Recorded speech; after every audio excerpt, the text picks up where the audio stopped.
ന്യൂസിലാൻഡിനെതിരായ cricket പരമ്പരയ്ക്കുള്ള Indian cricket ടീമിൽ നിന്ന് ഋഷഭ് പന്തിനെ ഒഴിവാക്കിയേക്കുമെന്നുള്ള റിപ്പോർട്ടാണ് ഇന്ന് രാവിലെ എത്തിയിരിക്കുന്നത്. നിലവിൽ KL രാഹുലാണ് ഏകദിനത്തിൽ ടീം ഇന്ത്യയുടെ വിക്കറ്റ് കീപ്പർ. ദക്ഷിണാഫ്രിക്കയ്ക്കെതിരായ ഏകദിന പരമ്പരയിൽ രാഹുലിന് ബാക്കപ്പായി പന്തുണ്ടായിരുന്നു.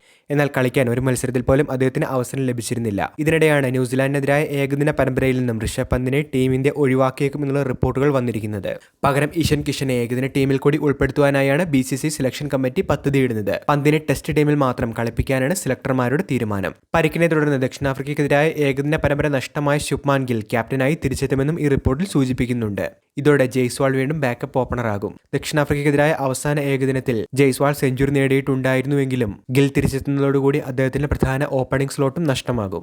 പരിക്കിനെ തുടർന്ന് വിശ്രമത്തിലുള്ള വൈസ് ക്യാപ്റ്റൻ ശ്രേയസ് അയ്യരുടെ കാര്യം നിലവിൽ സംശയത്തിൽ തന്നെയാണ്. പൂർണ്ണ കായികക്ഷമത തെളിയിക്കുന്ന സാഹചര്യത്തിൽ ടീമിൽ അദ്ദേഹത്തെ ഉൾപ്പെടുത്തും. ശ്രേയസിന്റെ അഭാവത്തിൽ മധ്യനിരയിൽ ഋതുരാജ് ഗെയ്ക്വാദ്, തിലക് വർമ്മ സഖ്യം തുടർന്നേക്കുമെന്നാണ് റിപ്പോർട്ടുകളിൽ സൂചിപ്പിക്കുന്നത്. T20 ലോകകപ്പ് മുൻനിർത്തി ഹർദിക് പാണ്ഡ്യ, ജസ്പ്രീത് ബുംറ എന്നിവർക്ക് ഏകദിന പരമ്പരയിൽ വിശ്രമമായിരിക്കുമെന്നും ഈ റിപ്പോർട്ടിൽ സൂചിപ്പിക്കുന്നുണ്ട്. സഞ്ജു സാംസണെ ഏകദിന ടീമിൽ ഉൾപ്പെടുത്തിയേക്കില്ല. അവസാനം കളിച്ച ഏകദിനത്തിൽ സഞ്ജുവിന് സെഞ്ചുറി ഉണ്ടെങ്കിലും സഞ്ജുവിന് മേൽ മികച്ച പ്രകടനവുമായി ഇഷൻ കിഷനാണ് ഇപ്പോൾ സെക്കൻഡ് വിക്കറ്റ് കീപ്പർ ചോയ്സിലേക്ക് വന്നിരിക്കുന്നത്. വിജയ് ഹസാരെ ട്രോഫിയിൽ ജാർഖണ്ഡിനായി കളിച്ച മത്സരങ്ങളിൽ മികച്ച പ്രകടനമായിരുന്നു ഇഷൻ പുറത്തെടുത്തിരുന്നത്. സെലക്ഷനിലും ഇഷൻ കിഷന് ഇത് മുൻതൂക്കം നൽകുമെന്നാണ് ഈ റിപ്പോർട്ടിൽ സൂചിപ്പിക്കുന്നത്. എന്തായാലും ഈ മാറ്റങ്ങളോട് കൂടിയ ഏകദിന പരമ്പരയ്ക്കുള്ള ഇന്ത്യൻ സ്ക്വാഡിനെയായിരിക്കും BCCI പ്രഖ്യാപിക്കാനായി പോകുന്നത്. ജനുവരി 11-നാണ് ഇന്ത്യ ന്യൂസിലാൻഡ് ഏകദിന പരമ്പര ആരംഭിക്കാനായി പോകുന്നത്. വീഡിയോ അവസാനിക്കുന്നു. പുതിയ ക്രിക്കറ്റ് അപ്ഡേറ്റുകൾക്കായി ചാനൽ ഇപ്പോൾ തന്നെ മറക്കാതെ സബ്സ്ക്രൈബ് ചെയ്തു വെച്ചേക്കുക.